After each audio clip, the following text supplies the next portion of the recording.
आप अपना रास्ता खुद बनाएं, क्योंकि हम अकेले पैदा होते हैं और अकेले ही मृत्यु को प्राप्त होते हैं।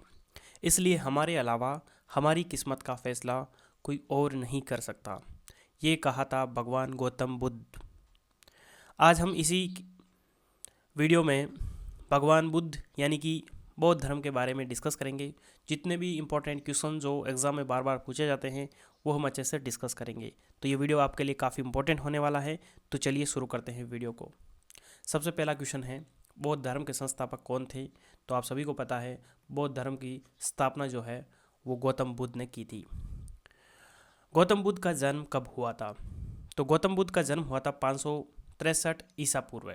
ईसा पूर्व को हम बोलते हैं बीसी भी लिखते हैं, यानी कि बिफोर क्राइस्ट। गौतम बुद्ध का जन्म का स्थान क्या है, यानी कि गौतम बुद्ध का जन्म कहाँ पर हुआ था? तो बुद्ध का जन्म हुआ था कपिल वस्तु के लुम्बिनी नामक स्थान पर। लाइट ऑफ एशिया किसे कहा जाता है? तो लाइट ऑफ एशिया कहा जाता है महात्मा बुद्ध, यानी कि गौतम बुद्ध को लाइट ऑफ एशिया कहा जाता है। काफ़ी इंपॉर्टेंट क्वेश्चन है, आपको पता होनी चाहिए। गौतम बुद्ध के बचपन का नाम क्या था? गौतम बुद्ध के बचपन का नाम था सिद्धार्थ। जब उनको ज्ञान की प्राप्ति हुई तब उनका नाम हो गया बुद्ध। और इनकी जो पालन करने वाली माता थी वो गौतमी थी, इसलिए इनका नाम गौतम बुद्ध रहा। गौतम बुद्ध के पिता का नाम क्या था? गौतम बुद्ध के पिता का नाम था सुदोधन और ये शाक्य वंश के वंशज थे। तो यदि आपको पूछ ले जो बुद्ध है उनके कौन सा वंश था, तो शाक्य वंश। अगला क्वेश्चन है, उनकी माँ का नाम क्या था? उनकी माँ का नाम था माया देवी। माया देवी की मृत्यु महात्मा बुद्ध के जन्म होते ही हो गई थी, इसलिए इनका जो पालन है वो किया था गौतमी ने। तो अगला क्वेश्चन है, सौतेली माँ का नाम क्या था? सौतेली माँ यानी कि इन्होंने इनकी पालन पोषण किया था। तो ये ज़्यादा एग्जाम में क्वेश्चन पूछा जाता है। प्रजापति गौतमी। महात्मा बुद्ध की पत्नी का नाम, तो ये था यशोधरा और इनके पुत्र का नाम था राहुल। आजकल जो एग्ज़ाम में क्वेश्चन पूछा जाता है थोड़ा सा टफ पूछा जाता है, जैसे गौतम बुद्ध के सारथी का क्या नाम था? तो सारथी का नाम था चन्ना। ये एग्ज़ाम में आपके पूछा जा सकता है, इसलिए आपको याद रखना है। गौतम बुद्ध के सारथी का नाम था चन्ना। गौतम बुद्ध कितने वर्ष की अवस्था में गृह त्याग कर सत्य की खोज में निकल पड़े? तो यहाँ पे आंसर हो जाएगा 29 वर्ष। भगवान बुद्ध का जन्म हुआ कब था? तो 563 बीसी में, और 29 वर्ष उसमें ऐड कर देंगे, यानी कि ये तो बीसी है तो इसमें घटेगा तो कितना हो जाएगा? 534 बिफोर क्राइस्ट। यानी कि यदि आपको पूछ ले कि गृह त्याग कब किया था तो आप ऐसे याद रख सकते हैं 29 वर्ष और 534। सिद्धार्थ के गृह त्याग की घटना को बौद्ध धर्म में क्या कहा जाता है? जब उन्होंने गृह त्याग किया था उसको बौद्ध धर्म में क्या कहा जाता है? तो उसे कहा जाता है माँ विनिष्क्रमण। बुद्ध ने अपना प्रथम गुरु किसे बनाया था? तो बुद्ध के दो गुरु थे। पहले थे अलार कलाम और दूसरे गुरु थे रुद्रक, जो कि 16वें क्वेश्चन में पूछा गया है। बुद्ध ने अपने प्रथम गुरु से कौन सी शिक्षा प्राप्त की थी? तो सांख्य दर्शन की शिक्षा प्राप्त की थी। अगला क्वेश्चन है, उरुवेला में कितने ब्राह्मण बुद्ध के शिष्य बने? तो ये टोटल थे 5, और ये 5 शिष्यों के नाम क्या थे? इनमें से किसी भी एक का आपको एग्जाम में नाम पूछा जा सकता है, तो आप सभी को 5 नाम आपको याद होने चाहिए। कौंडिन्य, वप्पा, भादिया, अस्सागी और महानामा। नाम थोड़े से टफ है, लेकिन आप 2-3 बार याद रखोगे, 2-3 बार देखोगे तो याद हो जाएगा। ज्ञान प्राप्ति के बाद सिद्धार्थ को क्या कहा जाता था? तो बचपन का नाम था सिद्धार्थ। जैसे ही उनको ज्ञान प्राप्त हुआ तो उनका नाम हो गया गौतम बुद्ध, और तथागत भी कहते हैं। बुद्ध किस वंश से संबंधित थे? तो अभी हमने डिस्कस किया था, बुद्ध शाक्य वंश से संबंधित थे। गौतम बुद्ध को किस रात्रि के दिन ज्ञान की प्राप्त हुई थी? तो वैशाखी पूर्णिमा के दिन इनको ज्ञान की प्राप्त हुई थी, इसलिए वैशाख पूर्णिमा को बुद्ध पूर्णिमा भी कहते हैं। तो ये आपको ध्यान होना चाहिए, बुद्ध पूर्णिमा किसे कहते हैं? बुद्ध पूर्णिमा। गौतम बुद्ध ने अपना पहला उपदेश कहाँ दिया था? सबसे ज़्यादा इंपॉर्टेंट क्वेश्चन है ये, बार बार एग्जाम में क्वेश्चन पूछा जाता है। तो वाराणसी के निकट सारनाथ में इन्होंने अपना पहला उपदेश दिया था। यदि आपको पूछ ले कौन सी भाषा में पूछ दिया गया था उपदेश, तो ये पाली भाषा में। उपदेश देने की इस घटना को क्या कहा जाता है? जब उन्होंने पहला उपदेश दिया था उस घटना को क्या कहते हैं? तो उसे कहते हैं धर्म चक्र प्रवर्तन। अभी हमने डिस्कस किया था कि जब इन्होंने गृह त्याग किया था उसको क्या कहते हैं, महाभिनिष्क्रमण, और जब इन्होंने पहला उपदेश दिया था उसे क्या कहते हैं, धर्म चक्र प्रवर्तन। महात्मा बुद्ध ने अपने उपदेश को किस भाषा में दिया, तो अभी हमने डिस्कस किया था पाली भाषा में दिया था। बौद्ध धर्म के त्रिरत्न कौन कौन से हैं, बुद्ध, धम्म और संघ। इसीलिए उनके शिष्य कहते हैं बुद्धम शरणम गच्छामि, धम्मम शरणम गच्छामि और संघम शरणम गच्छामि। चतुर्थ बौद्ध संगीति कहाँ हुई थी, तो वो हुई थी कुंडलवन कश्मीर में। फ्रेंड्स, आप सभी को जितने भी संगीतियाँ हैं वो सब याद होनी चाहिए। जैसे मैं बात करूं प्रथम संगीति कब हुई थी, तो प्रथम संगीति की मैं बात करूं तो ये आपके अजातशत्रु के काल में हुई थी। कब हुई थी, अजातशत्रु के काल में। और ये कहाँ पे हुई थी, राजगृह में, राजगृह में। और यदि आपको दूसरी पूछे, दूसरी, तो दूसरी कहाँ पे हुई थी, ये हुई थी आपके वैशाली में। और किसके काल में हुई थी, कालाशोक के काल में, कालाशोक। और यदि आपको तृतीय पूछ ले तो तीसरी हुई थी पाटलिपुत्र में, पाटलिपुत्र जो कि अभी पटना कहलाता है।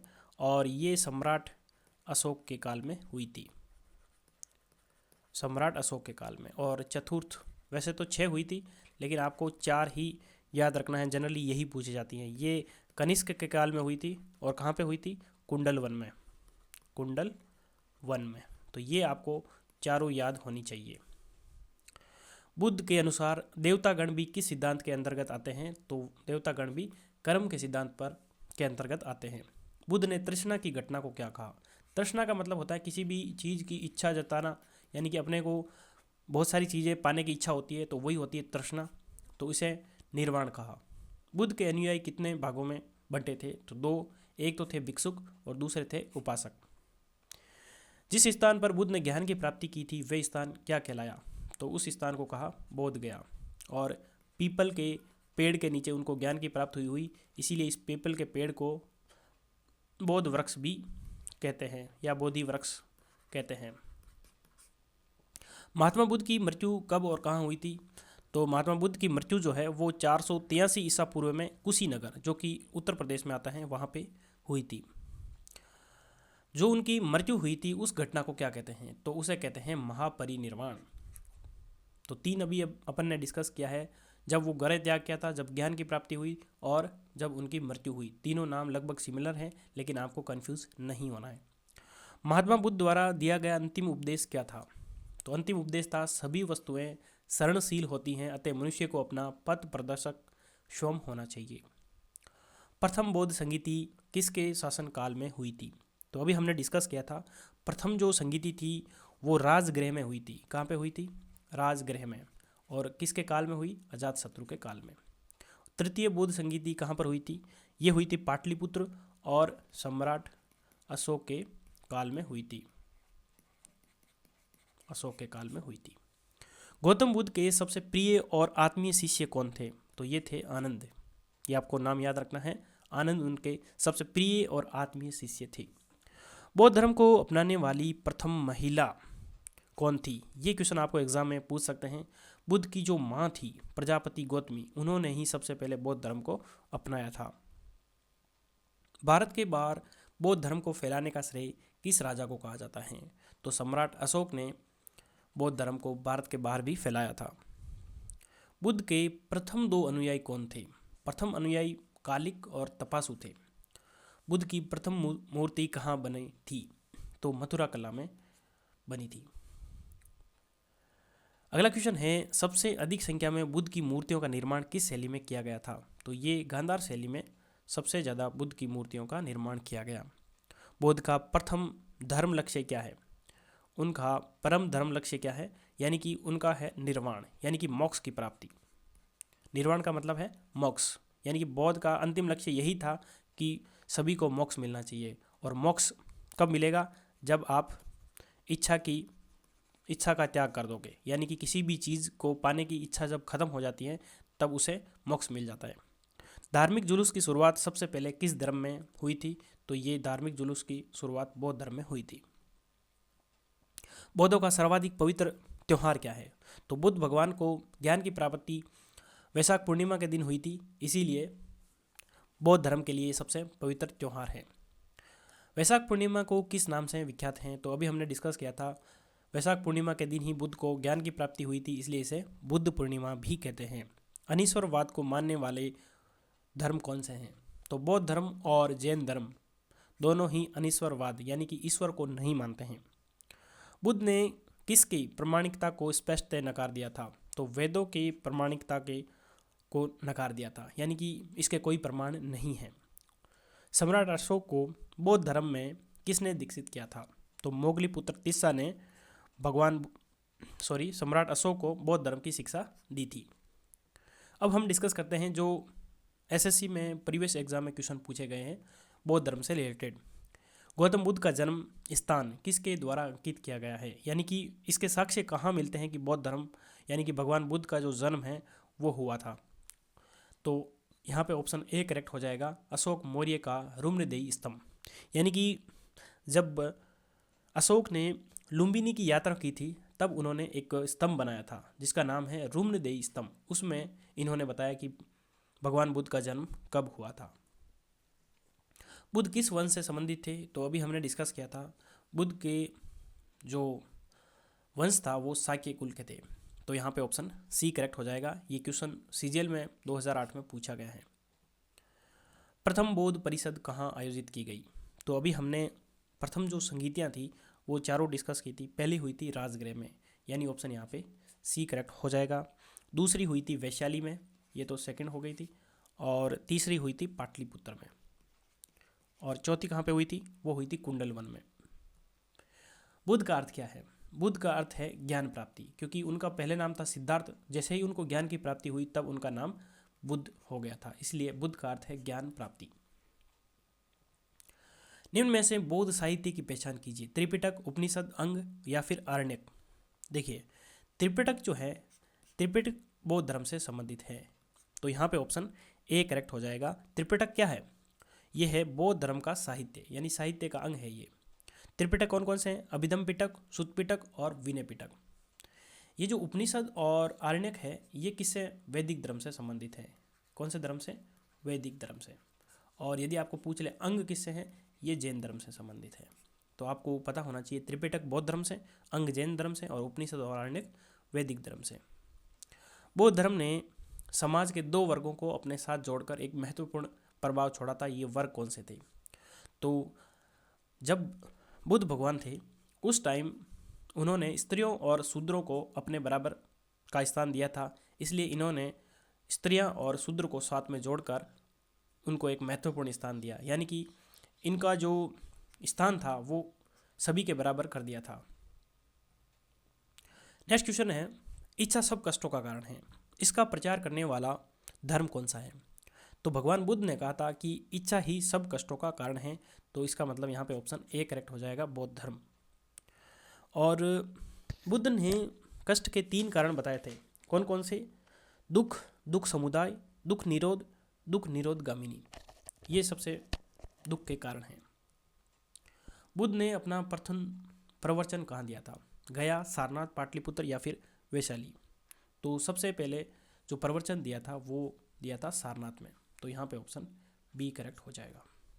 बौद्ध धर्म निम्न में से किन मतों पर विश्वास करता है, तो भगवान बुद्ध ने क्या कहा था उसी पे बौद्ध धर्म आज चलता है। पहला ऑप्शन दिया गया है, दुनिया दुखों से भरी है, तो यही बुद्ध भगवान ने कहा था कि दुनिया दुखों से भरी हुई है, और इन दुखों का कारण क्या है, इन दुखों का कारण है इच्छा, यानी कि लोगों को दुख उनकी इच्छाओं के कारण होते हैं। यदि इच्छाओं पर काबू पा लिया तो निर्माण यानी कि मोक्ष मिल जाएगा, तो यहाँ पे ये भी सही है। ईश्वर और आत्मा के अस्तित्व को स्वीकार करना चाहिए, तो ये गलत हो जाएगा, क्योंकि बौद्ध भगवान ने अनीश्वरवाद को माना था और आत्मा को भी नहीं मानते, तो यहाँ पे ऑप्शन जो है आपका सी करेक्ट हो जाएगा, ए, बी और सी। धातु से बने सिक्के सबसे पहले प्रकट हुए थे, तो धातु के सिक्के जो हैं वो किसके काल में हुए थे, तो बुद्ध के काल में, तो यहाँ पे हमारा ऑप्शन सी करेक्ट हो जाएगा। बुद्ध के काल में जो सिक्के प्रचलित थे उनका नाम था पंचमार्क और आहत के सिक्के। ज़्यादातर जो सिक्के थे वो चांदी के थे और कुछ उनमें से तांबे के भी थे। प्रारंभिक बौद्ध धर्म ग्रंथों की रचना किस में की गई? तो सबसे पहले बुद्ध भगवान ने जो दिया था अपना, उन्होंने जो पहला उपदेश दिया था वो पाली भाषा में दिया था और धर्म ग्रंथों की रचना भी पाली भाषा में हुई थी। तो यहाँ पे ऑप्शन बी करेक्ट हो जाएगा। आरंभिक बौद्ध साहित्य किस भाषा में रचे गए थे? तो ये सेम ही क्वेश्चन है, ये एफसीआई में पूछा गया है और ये एमटीएस में पूछा गया है। तो यहाँ पे ऑप्शन ए करेक्ट हो जाएगा। निम्न में से कौन सा एक भारत में उत्पन्न सबसे बाद वाला बौद्ध धर्म का ग्रंथ है?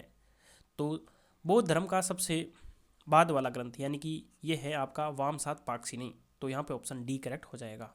ये नाम आपको याद रखना है, वामसात पाकसिनी। बौद्ध धर्म में बुल का संबंध बुद्ध के जीवन की किस घटना के साथ में है? देखिए, बुद्ध धर्म में जैसे कि बौद्ध भगवान का जन्म हुआ था, तो जन्म हुआ था उसका संबंध है, उसका प्रतीक क्या है? तो प्रतीक है एक तो कमल और दूसरा है सांड यानी बुल। तो यहाँ पे हमारा ऑप्शन तो ए करेक्ट हो जाएगा। दूसरा, जैसे कि जब उन्होंने गृह त्याग किया था, गृह त्याग, तो उसका प्रतीक क्या है? उसका प्रतीक है घोड़ा। और जब उनको ज्ञान की प्राप्ति हुई थी, ज्ञान की प्राप्ति कहाँ पे हुई थी? पीपल के पेड़ के नीचे, तो उसका प्रतीक हो जाएगा पीपल। और निर्वाण का प्रतीक क्या है? निर्वाण का प्रतीक हो जाएगा पद चिन्ह। और मृत्यु का प्रतीक क्या है? स्तूप। तो ये तो आपका हो जाएगा प्रतीक। ये आपको सभी याद होने चाहिए। बुद्ध को प्रबोध कहाँ प्राप्त हुआ था? यानी कि उनको ज्ञान की प्राप्ति कहाँ पे हुई थी? तो बोध गया में उनको ज्ञान की प्राप्ति हुई थी। बुद्ध, धम्म और संघ मिलकर क्या बनाते हैं? तो ये बौद्ध धर्म के त्रिरत्न हैं, बुद्ध, धम्म और संघ। भारतीय इतिहास के निम्नलिखित युगों में से किसके दौरान क्षत्रिय एक विशिष्ट पहचान रखते थे? बुद्ध युग में, मौर्य काल में, पश्चिम मौर्य काल में या फिर गुप्त काल में? तो जो बौद्ध धर्म है उसके काल में एक अंगुत्तर निकाय नाम का बौद्ध ग्रंथ प्राप्त हुआ था। उसमें जितने भी महाजन पद थे, उनमें जितने भी शासक थे वो क्षत्रिय कुल के थे। तो यहाँ पे जो हमारा आंसर है वो ए करेक्ट हो जाएगा, बुद्ध के युग में। बौद्धों के पवित्र अवशेषों पर निर्मित गुंबदाकार छत वाली अर्धगोलाकार संरचना को क्या कहते हैं? तो उसको क्या कहते हैं? उसको कहते हैं स्तूप। तो यहाँ पे ऑप्शन ए करेक्ट हो जाएगा। तो फ्रेंड्स, ये था बौद्ध धर्म से रिलेटेड वीडियो। आपको वीडियो कैसा लगा कमेंट बॉक्स में ज़रूर बताना। यदि आपको वीडियो पसंद आया तो वीडियो को लाइक शेयर जरूर करें।